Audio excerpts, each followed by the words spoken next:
All right, Mopar people, welcome back to the channel. I'm JustMoparJoe. I got here a quick video for you to show the differences in a Trickflow 240 head and an Edelbrock E Street head. So if you're looking at buying some aluminum heads for your big block Mopar, you may look at both options. I'll show each just from a Summit ad.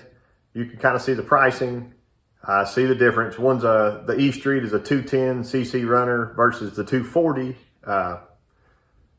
from Trickflow. And my knowledge kind of runs out on these heads. The E Streets are mine. The Trickflow 240s are another guy's. So he was willing to let me take those in and get them checked out at the machine shop. This is E&D Machine in Rogers, Arkansas. And I appreciate Mr. Ed and Wayne for letting me come in to look over these heads with them. They've got about combined probably close to 70 plus years of experience on Mopars, on aluminum heads, on big block Mopar heads. So they know what they're talking about. Let me know in the comments what you think. And if you haven't seen already, I did do a quick, just kind of close-up look at the E Street heads. So I got both those sets of heads at the machine shop here, and you can see the differences what they think. To what the E Street, I mean, we know this is half the cost at least for an E Street, but in my opinion, I think if money is no object, if the Trickflows are $1,000 higher or more, a little more than the E Street, I think that's money well spent. Yeah. I really do. The combustion chambers on these heads, you can't beat it. It's, you know, they put a lot of thought into the way they did this. The finish is really nice. Components are nice. And then I'll show them that one again. Like it's rough. Right. Rough cast, but. Yeah, and that's really not, for what you're doing, Joe, I mean, it's a lot lighter than a 915.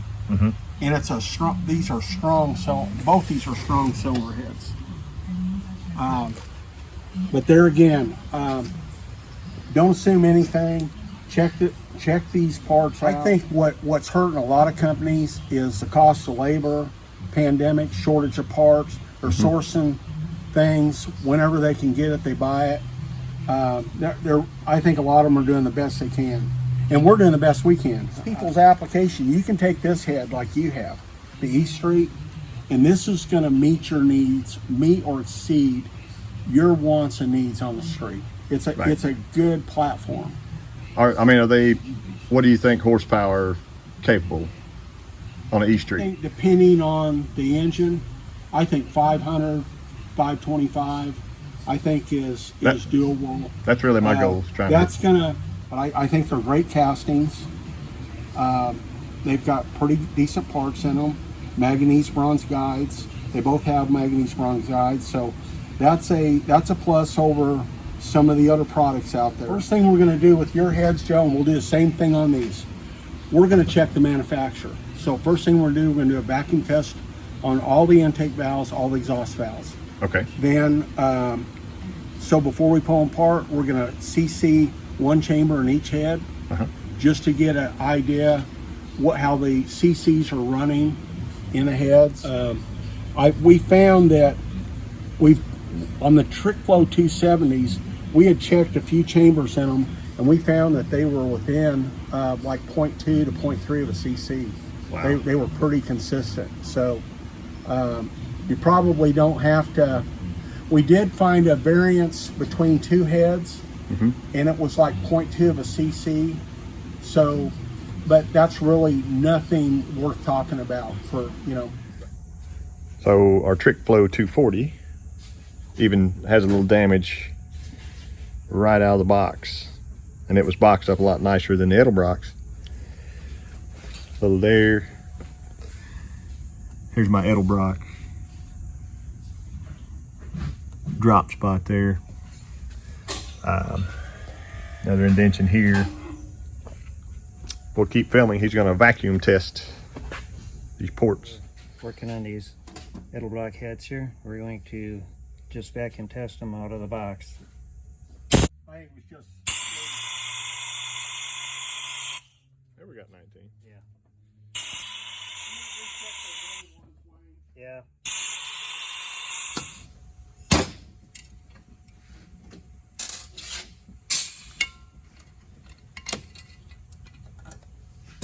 Disassembly. Gluing.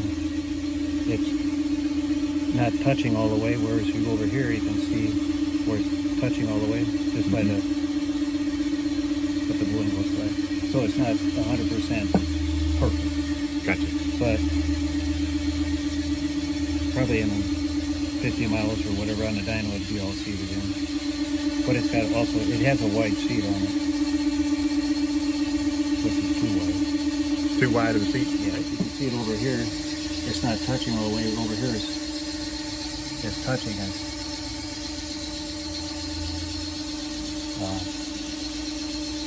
It's touching all the way here, and here it's not 100%. Okay. It's really hard to get out. Never filmed anything like this. Do you want to CC the Trickflow today too? Sure.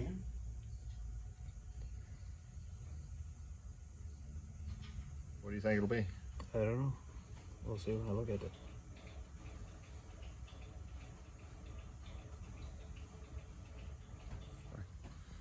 And I'll quit shaking. 76? Yeah, about 75 and 2. Okay. Pretty close. What are they advertised? 75? 75. There you go. Yeah, that's kind of a no-no. Some people do it, but is that seat that wide? Is that as wide as I think it is? You have got to be kidding me. Yeah, it is. Yes, you're getting a valve job.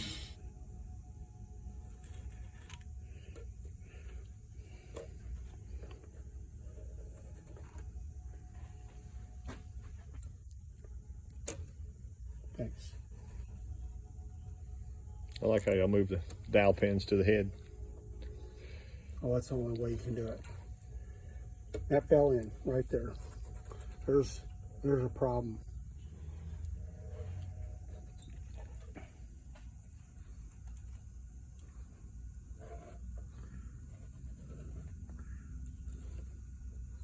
That's okay, but this is not, and this especially here. See that in the? Oh yeah. See. So when that ring compresses, Yeah, that's a Bonehead gasket right there. That's what. In fact, that's so bad. That's so bad that if a guy was going to use one of these gaskets, you'd want to have that welded and repaired. Wow. And I know you don't want to weld on your new heads. No. But so maybe you can get over this, Joe, and see where our tracing is. I don't know if you can see the line or not.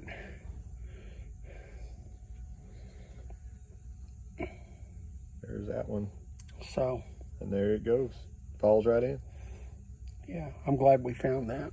Yep. You know, to really do this is put dowel pins in your block and then scribe the head to the block. Flip it over and come from the bottom side. Sure. Yep. Big deal. This finish here. What is the big deal for power is this right here. Yeah. That's got to go. That this to go right there, Joe. That's, I mean. Yeah, see, some of them are really bad. Like this they're look at this exhaust. Yeah, it's turbulent, and you already told him. Right. And you've probably seen some of the videos where the guys, I won't make reference to anyone's name, but they are totally legit, where they took the flow balls and went around here to see what the clearance was around the valve. But see, what happens, the heads need a chamber job. So you obviously want to do a chamber job. But if you look at this thing has to, let me get a towel. You don't want that. That'll start a premature ignition. When you got a sharp point like that. Yeah. So that's got to be gone. Let's just kind of hard to get down there and measure. We're just doing this for, you know, shows like 10 thousandths, from the top of the valve. So if you look at the margin thickness, and let's say you're 55 60 thousandths margin, you had 10, I mean, you got 70 thousandths. I mean, 60 70 thousandths, Joe. And you know, and this is so your low and mid lift flow is being ate up for the valve just opening, trying to clear. Yeah. Right. You got to get, You've got to get up past that before you start getting anything. I mean, that's what, about 100 thousandths or better? Yeah. Eighth of an inch. Be, you know, be, But conservatively 70,000. So I think there's some power to be gained there. So this has got to be blended down in there. That's, yeah, all of this. yeah. And then another area, this has got to be, see the burrs here in the spark, this has got to be deburred. That's, you don't want to leave that sharp because you're asking for that to crack right there. Yeah. You know, you don't want that. So the biggest thing concerning is, I mean, the valves they're shrouded a little bit, but not too bad. The shrouding that we're concerned is seat shrouding. That's more important than chamber. I wish these manufacturers left more material beneath the seat so that the engine builder, this is for engine builders or the head guy, let them remove the metal out of there. You know, they're trying to get these as cast, then they go in there and grind, and some of the heads out there, they grind.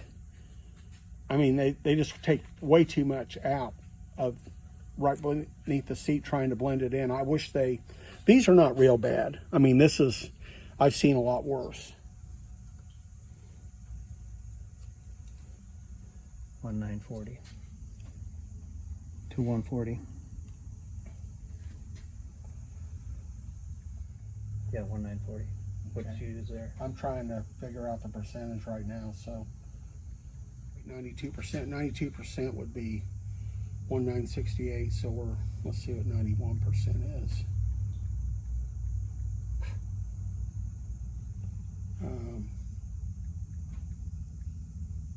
There you go. Not quite 90. It's not quite 90. Yeah. So that's not real bad, Joe. No. I mean. So can you describe, you've got 91% from the throat spacing no, out? That's on the inside of the seat. So inside the seat. Yeah, the bowl's Well, a little bit bigger. it'd be like the inside of the port. Yeah. Okay. I just wish they would have used a radius cutter on the intake, though. Yeah, and I would rather put a back cut on there. well, and then let me see this, Wayne. I'm gonna. So you would back cut the intake valve? Oh yeah. Yeah, back cut. But you can't back cut these, Joe, because the seat is so wide. You don't have anything. You're there. Well, let's see what the seat width is. We would probably get this 48 to 52. So that much narrower. We would probably put two bottom cuts below the seat. So essentially you would end up with 5 angles. And they did a radius on the exhaust. That's nice. That's a nice feature. So we're making leave the exhaust alone? Well, minus I don't know what percentage it is. taking the ledge?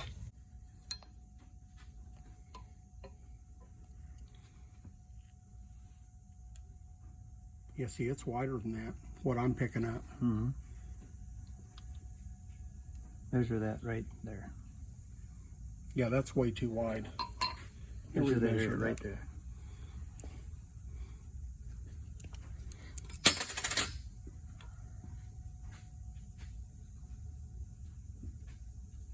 Yeah, you're right, Wayne, when you said 100,000. I'm getting about 85 thousandths.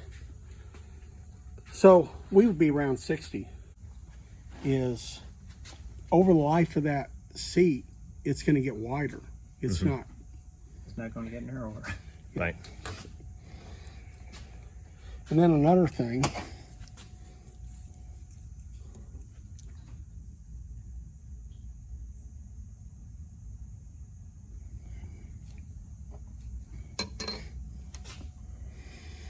Look there. Seat's bigger than the valve. I thought it ran off the edge. Seat's almost as big as the valve, and that, you know, I think like exhaust on the street, I think you need 10 thousandths margin. So on the diameter, that would be 20 on the diameter. Intake 5. Even on competition, I leave 5 on competition. So the cure for that would be a bigger valve? No, just do a valve job. Just touch it up and Change where the seat is. yeah, just change the seat location. I mean, you've got a platform to work with. I don't like it when they cut these sharp corners back in here. What do you think, Wayne? That should be radius. I think that should be radius, especially on the exhaust side. I think that sharp corner back there, I don't particularly like that. I think that needs to have a little bit of a radius, and I think this needs to transition into the chamber, you know, be blended out. I think this is excessive chamfering. I mean, that kind of creates a funnel effect. It's like you're trying to blow the compression up underneath the gasket. I mean, it's just logical to me. I'd take a mill ahead about 10. Well, what did we figure on CCs? Was it below or above spec? Right on. So there's a top and a bottom to this valve spring. See, these are angled.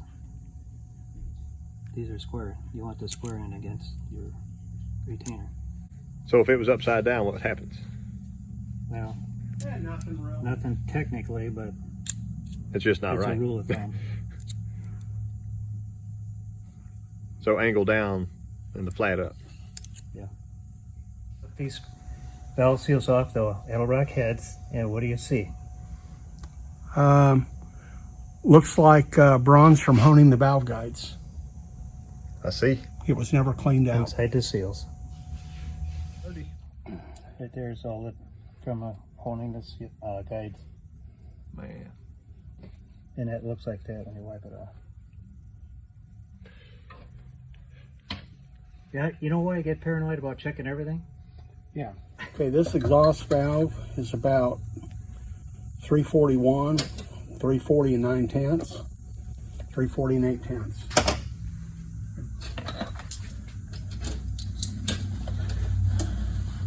We're going to wipe off the honing debris left by the previous operators. And this intake valve is about 340 and 9/10, 340 and 9. I'm going to do this backwards, just for Joe's sake. This is your valve size, Joe.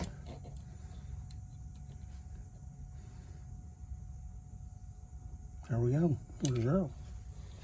Some Meditoyo dial bore. One more time. Meditoyo dial bore gauge, 1/10,000th increments. We're going to measure the clearance of the Edelbrock heads.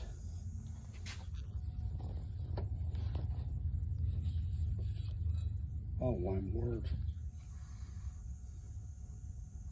Feel it? I think it needs to be smoothed up a little bit. Ooh, yeah, that's naughty. It's like someone went in there and I think that could be loosened up, but that's 1.5. Well, 1.5. That looks, as long as it's not less than 1.5. Yeah, so that's what they did the intakes at, Joe. Look like they're modus. Now the finish on those is a lot nicer, Wayne. Feel this. I think Yeah, that's that one was rough here. Was it? Yeah, it is. Where am I? I'd like 2 to 2.5. I mean, see, this one's about 2, but that one's definitely too tight. Put a T on there for. I'd like to add, this is the first video in a 3-part series. I'm going to do one on comparing these two heads. The other is on what we do to my 400 engine block. And the last one is how they actually repair or make the E Street heads better. So hopefully I'll stay tuned for those. I appreciate y'all watching, and I'll catch you next time.